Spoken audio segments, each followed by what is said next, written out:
আসসালামু আলাইকুম।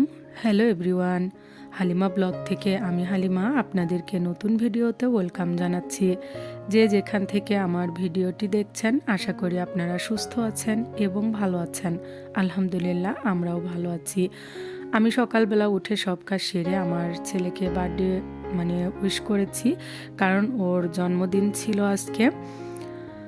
তো আমার ছেলেকে উইশ করে তারপর চলে এসেছি রান্না করতে। ওর তো অনেক পছন্দ চিকেন বিরিয়ানি, যার কারণে আজকে ওকে আমি চিকেন বিরিয়ানি রান্না করে দেব। আর প্রতি বছরই আমি বেশ কিছু লোককে দাওয়াত দেই, এবার ভাবছি আর কাউকে বলবো না, যার কারণে শুধু ওর টিচার প্রতিবেশী 2-1 জন থাকছে, আর ওর একটা বন্ধু আর বন্ধুর ছোট বোন এসেছিল। তো আমি চিকেন বিরিয়ানিটা রান্না করব। এখানে চালটা নিয়েছি রূপচাঁদা, সুগন্ধি যে চাউল সেটি নিয়েছিলাম আমি। তো চিকেন বিরিয়ানি রান্না করার জন্য আমি মুরগিটা ভালো করে রান্না করে নিয়েছি, আর চালটা আগে থেকে ধুয়ে পরিষ্কার করে পানি ঝরিয়ে রেখেছিলাম। তারপর তেলের উপরে কিছু গোটা মশলা দিয়েছি, দিয়ে আমি চালটা সুন্দর করে ভেজে নিয়েছি।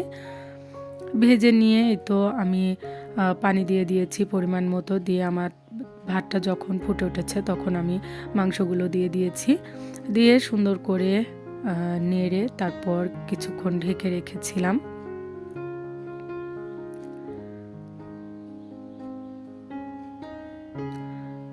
তো যখন ফুটে উঠেছিল তারপর কিছু কাঁচামরিচ দিয়ে দিয়েছি, দিয়ে আবারও ঢেকে রেখেছিলাম। আমার বিরিয়ানি রান্নাটা কমপ্লিট হয়ে গেছে। এদিকে ওর টিচার এসেছে, ও কেকটা অন্য রুমে কাটবে না, ও এই রুমেই কাটবে, যার কারণে এখানেই হালকা করে একটু বেলুন দিয়ে সাজিয়ে নিয়েছি। আসলে ছোট মানুষ তো, ওকে যেভাবে পারি আর কি বিনোদন দেওয়ার চেষ্টা করেছি, ওর এটুকুই ভালো লেগেছিল। তো ওরা সুন্দর করে সাজিয়ে গুছিয়ে নিয়ে আর সমস্যা হয়েছিল, আমি কেকটা কাটা দেখাতে পারিনি, কারণ তখন ভিডিও করার কথা আর মনে ছিল না। এদিকে ওরা সুন্দর করে সাজিয়ে গুছিয়ে নিয়ে তারপর আমার ছেলে কেক নিয়ে বসে পড়েছে, আর সাথে ওর বন্ধুর ছোট বোন সেও বসে আছে। পরে যে আমি ভিডিও করব সেটার আমার মনে ছিল না। তো কি আর করার, ভিডিওটি এ পর্যন্তই।